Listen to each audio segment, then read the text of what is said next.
meet Harley. He's an eagle owl, and that's Mike Gibb doing his best to keep him under control. Eagle owls are the biggest in the world, and few people know more about them than Mike. Not even Harry Potter, whose favourite species is the snowy owl. Mike has snowy owls as well. The female is the bigger of the two, beautifully marked, docile looking, but of its kind, one of the fiercest predators in the world. So too is Harley.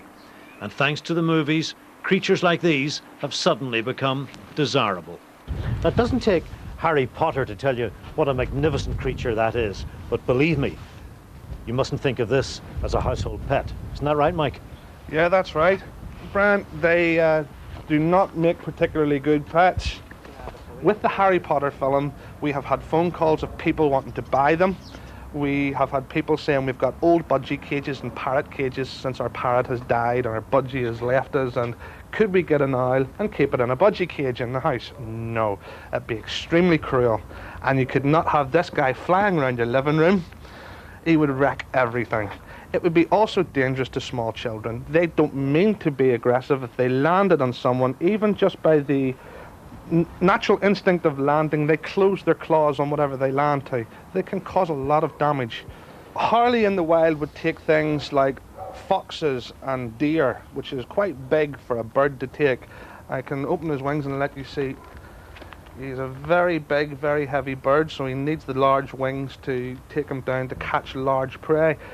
The pressure in these could be over 58 pounds per square inch. It's very, very strong pressure. They could crush bone. If he wanted to, if I had him on my bare hand, he could squeeze if he wanted to and break every bone in my hand. Despite the hazards, commerce is kicking in, and there's a danger that owls could become big business. It's money. The money spinners see the idea. We can see an influx like 101 Dalmatians. Dalmatian puppy farms went up everywhere. Prices went up 100% on puppies for Dalmatians. We're getting telephone calls of people asking how much. The price for a snowy owl has raised from £150 to well above £800. People are going to buy them, take them home, find that they are nasty, they are aggressive, they are dangerous, they scratch, they bite, they claw, they don't make a good pet. How can the general public actually experience the beauty of an animal like that without the problems that you've been talking about? If somebody is intent on having an owl, why not adopt one? Why not come to me, the World of Owls, at the old Causeway Safari Park, now the Ark, and they can adopt one. We can send them photographs, literature, they can come and see it anytime they want, they can name it. And in that way, you could contribute to worthwhile conservation work that is aimed at supporting creatures like this in the wild. If you want to find out more about that idea, call Mike Gibb direct. You'll get the World of Owls contact numbers on the UTV website.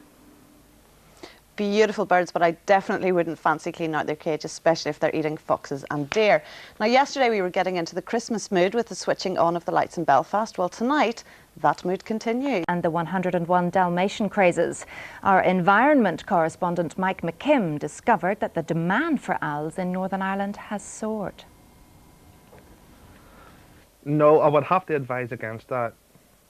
No, you can't keep them in budgie cages. Owl expert Mike Gibb has spent much of the past week dealing with calls from people who want to keep owls as pets following the box office success.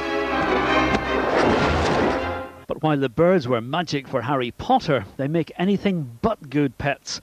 As a wildlife officer for the USPCA, Mike Gibb is as worried for the children as for the birds.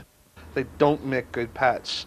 They have got very, very sharp talons. Even this little guy here has very sharp talons. I have to wear a heavy glove. They land on the children. Their natural instinct is to grab on. They will cut, they will scrab, and they don't like sitting on the hand. They make a mess, they smell. They can cause hospital treatment being needed. To help meet the newfound enthusiasm for owls, the USPCA is encouraging parents and youngsters to adopt a rescued owl at its sanctuary instead. But despite all the advice, some people are still determined. These are snowy owls, but birds like this that have been bred in captivity used to fetch about £150 each. Now they cost more than £800 because of the Harry Potter film. Mike McKim, BBC Newsline at World of Owls.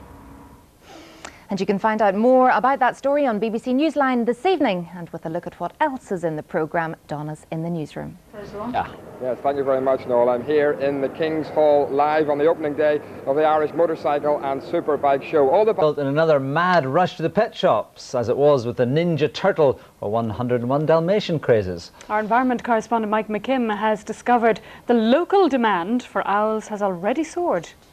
No, I would have to advise against that. No, you can't keep them in budgie cages.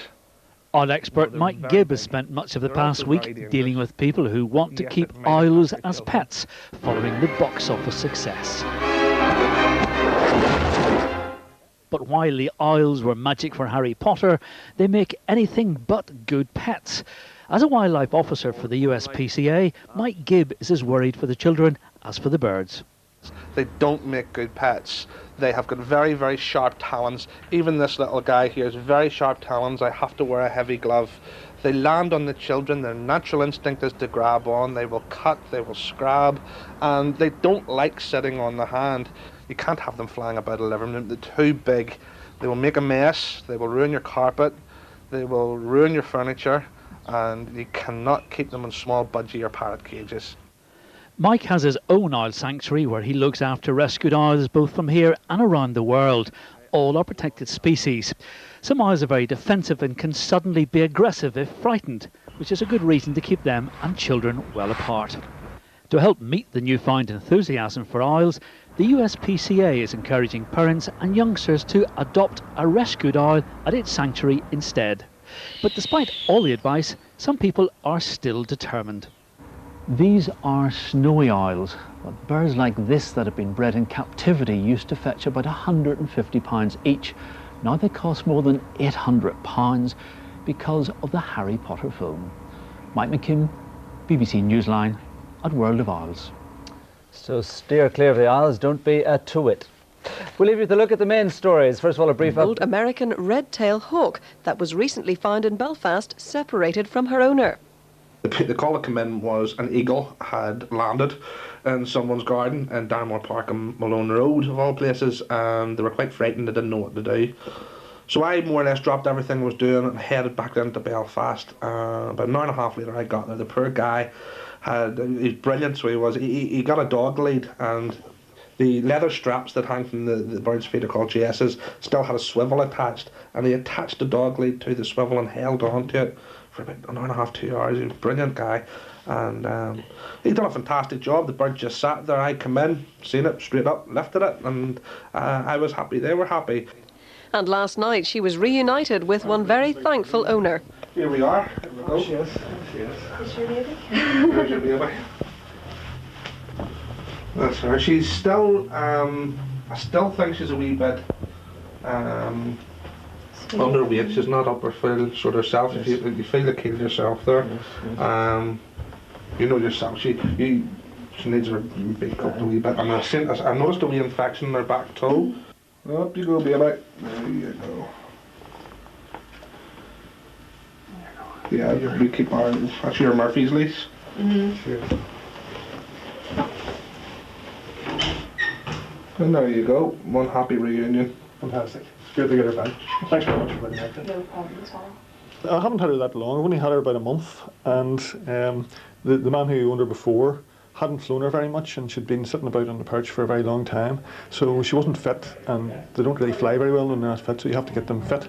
So I was doing some exercises with her where you get her to jump up on your fist from the ground, and unfortunately the wind just caught her and just sailed away over the rooftops. I thought I'd never see her again. I was at work and my wife telephoned me that there was a picture of our bird in the Belfast Telegraph, and there was a telephone number which she read out to me on the phone with Michael, and I think he realised from the way I was able to describe the bird that it was my bird. There were a couple of things about her. She's got a few veterinary problems, and I was able to describe them to her, and I think he realised it was my bird straight away. Mike says that incidents like this are not that unusual. You could be a falconer for 2 years, 20 minutes or 20 years. You always, sometimes, you make mistakes. The bird can get away, any bird. Everybody's lost birds that I know of. It's not uncommon to happen, but it's a great feeling to get them back. And according to him, the incident highlights the need for wildlife rescue volunteers. We're constantly looking for more volunteers. We need people all over the province, especially the west of the province. And you know, if anybody would like to be a volunteer and work with wildlife, give us a call. We would always do with the help.